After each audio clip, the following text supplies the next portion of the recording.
Hi, everyone, and welcome to LoyLab's first ever webinar. My name is Natasha Fonseca, and I'm the Sales and Partnerships Manager, and I'm joined by my colleague, James Telfer.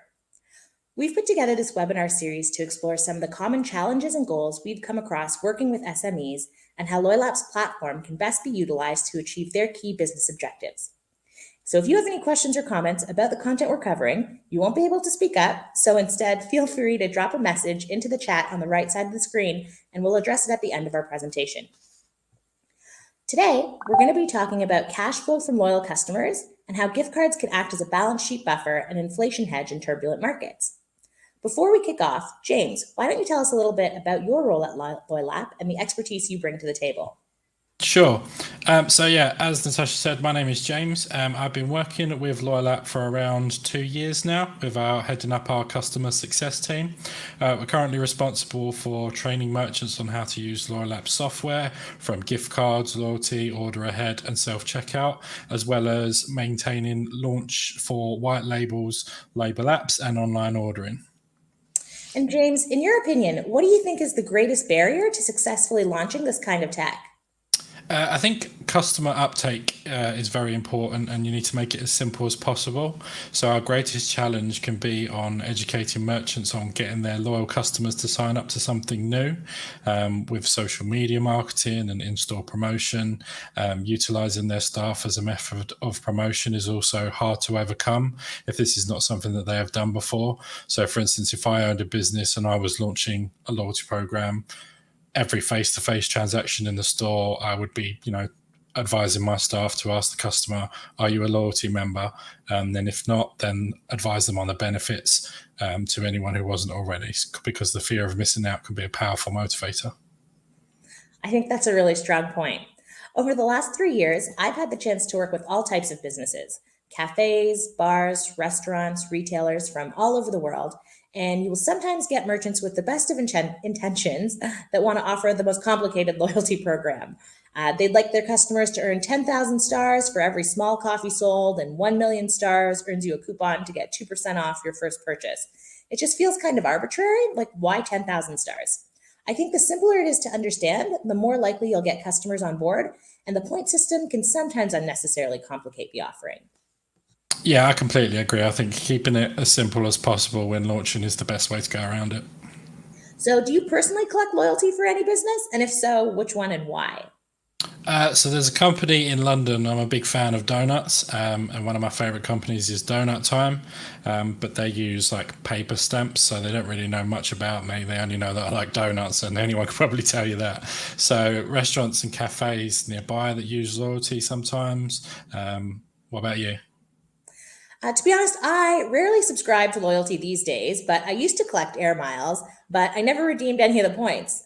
Did air miles make it here? Do people know about it? No, I don't think so. So it's super popular in Canada as well as the Netherlands and the Middle East. And essentially, customers can earn points at participating merchants, which can be redeemed against flights with certain airlines. But again, I've never redeemed those points, and I have no idea how many points you actually need to even redeem. So what kind of drove you to keep collecting them? It's super easy. You just earned on everything from petrol, groceries, alcohol, but I always just went back to the same shops. Well, isn't that just proof that the system works then, right? You're a repeat customer that's incentivized by ease of use and purchase frequency for flight deals, right? Flight deals that I never took advantage of. So yeah, I guess they got me. I live in Dublin now, so I don't bother to collect air miles when I go back to Toronto, but surely I have so many points to redeem. I wonder what I can claim. But I digress. Businesses actually tend to spend more of their efforts on loyalty in Q1 when customer spend is lower.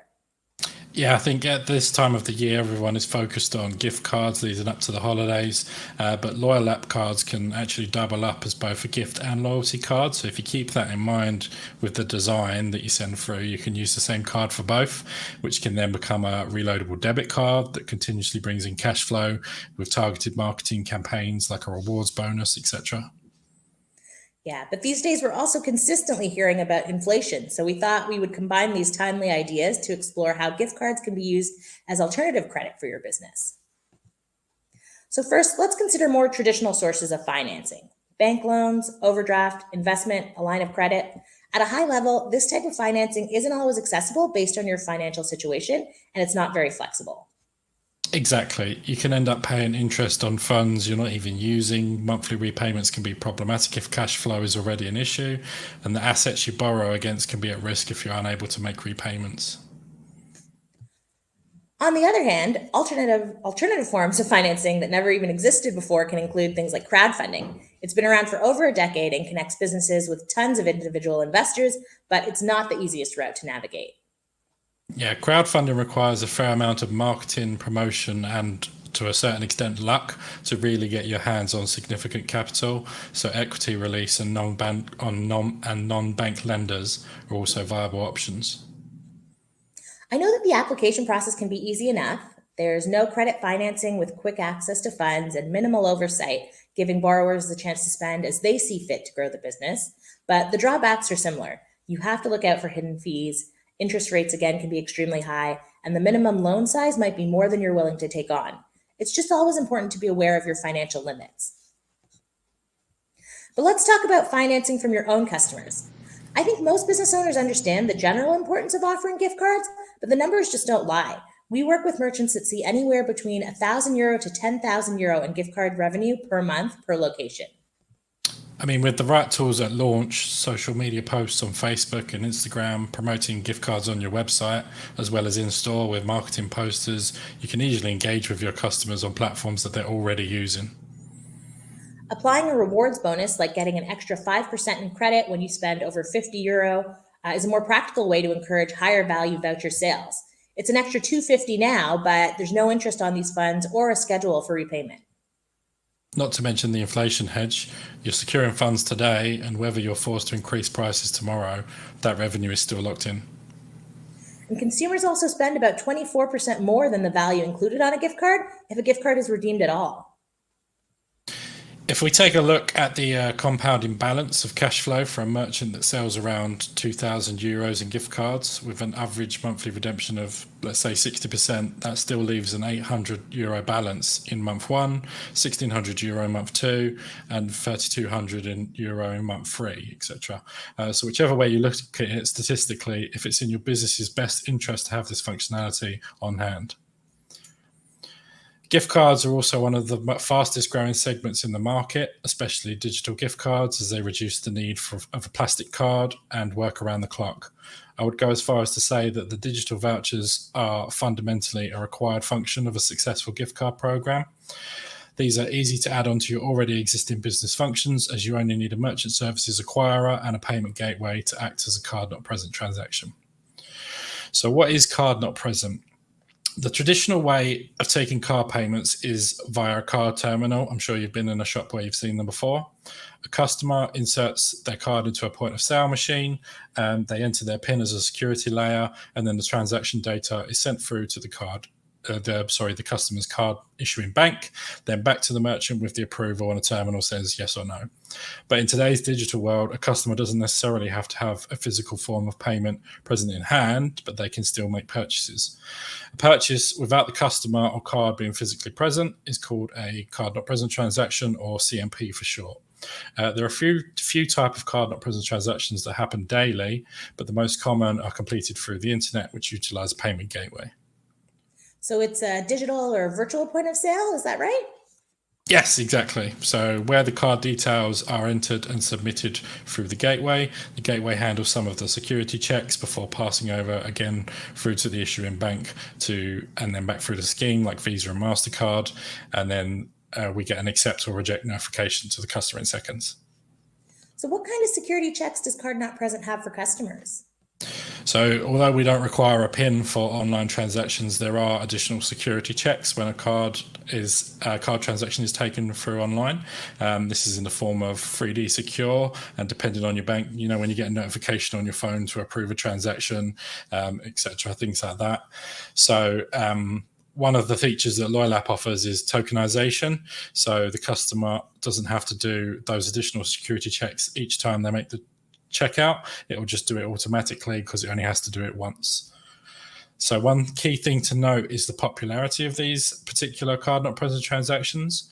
A study completed in 2021 by Pulse shows that Online transactions account for a third of all debit transactions per month, and this is only growing. The same study also shows a card typically makes on average 7.65 transactions a month, where most, if not all, of these are probably online transactions. Card Not Present offers convenience and allows a customer to make a purchase online at a time and place that suits them best. There are a few ways that we can help offer this type of service to you and your customers. One of these being gift cards, as they're not just a product sold in store, they can also be sold online. So our digital gift card solution is an easy-to-use platform for both consumers and businesses alike. We offer full, easy access links to purchase gift cards online using Card Not Present, and customers can send them directly to recipients via email, where they get a unique QR code that can be used as payment in your business. So if I just show you, all of our businesses are hosted on our gift card page. So as you can see here, there's a few in Ireland, but we also offer the ability to integrate with your website and offer a gift card checker and purchase option without ever leaving your website. So there's two ways to do it. The first one is full embedded. So if you take a look here at the Bannatyne's website, if I was to go on to their spa, it will take me through to buy a gift voucher. And as you can see here, I can pick an amount, e-voucher, I can fill out my name, message, all through the Bannatyne's website without ever leaving, and this is all built on top of Loyal App technology.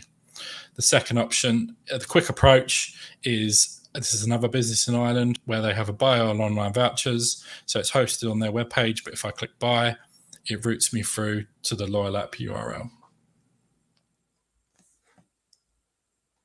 And so in your experience, what would be the best way for businesses to advertise their gift cards? So the best way we often see is that businesses, and the quickest and easiest way, is including the gifting URL in their social media platforms. So the likes of Facebook and Instagram offer business features, if it's a business account, where you can add a URL and it will create a button on your page that will route through customers through to the gift URL. This means that you can have, digital gift cards means you can have a revenue stream that works around the clock, 24/7, rain or shine, that customers can utilize if they're in a rush in the lead up to holiday season for last minute gifts. I myself am guilty of that. I'd love nothing more than 11 o'clock at night, Christmas Eve, I forget to get someone a gift that I'm seeing tomorrow, log on, quick voucher, job done. So another option that we have for Card Not Present convenience is also customer top-ups, where the ideal customer is so loyal to your business that they will pay in advance. So with our digital branded wallet or through the Loyal App platform, a customer can load funds to their account in the comfort of their own home or on the go, and then use their unique customer QR code to pay when they reach their business. So our top-up solution has much more functionality than just allowing customers to pay as well. We offer you the ability to create a tiered bonus structure to incentivize customers to load more funds to get rewards.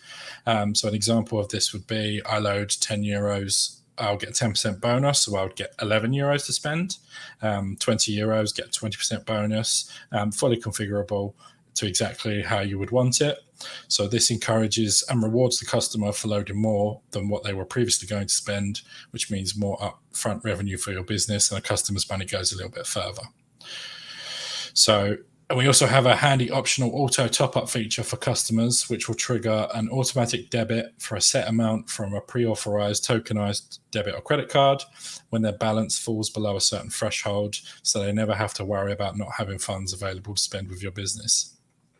So just to give you a demonstration of how that works, this is a quick demo account. You can see I have a balance with this business.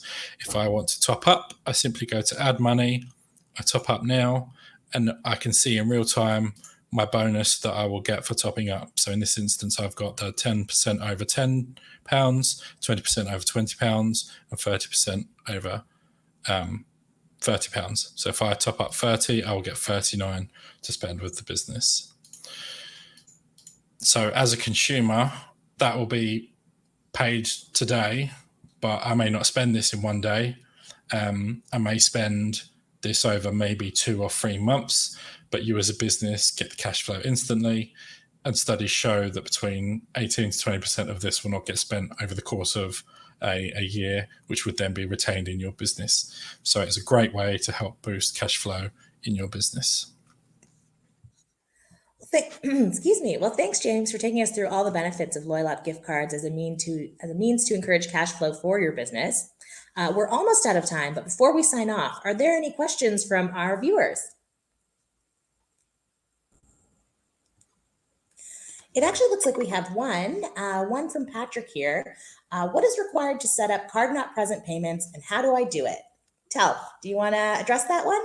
Yeah, sure. So it depends normally on what region your business is and which gateways that we have integrated in that particular region. So at the moment, we integrate with Stripe, JudoPay, AuthorPay and IPG, as well as Clover Ecom, mostly in the North American continent. Your acquirer or your terminal provider normally can do this for you and provide the sort of the best rates. But alternatively from that, Stripe is probably the quickest turnaround and can get you up and running in 1 to 2 days and is great for accepting sort of online payments right away, but they have higher fees because of that quick turnaround and integration. So, and Clover Ecom can be set up in minutes if you're in the North America region and you've got a Clover terminal. Okay, thanks for letting us know about those options. And I think that's about all the time we have here today. If we don't have any more questions, I think we answered Patrick quite clearly. So thank you all again for joining us. Be sure to look out for our next webinar. The registration details should follow you via email. So have a good one, guys. Thank you very much. Bye.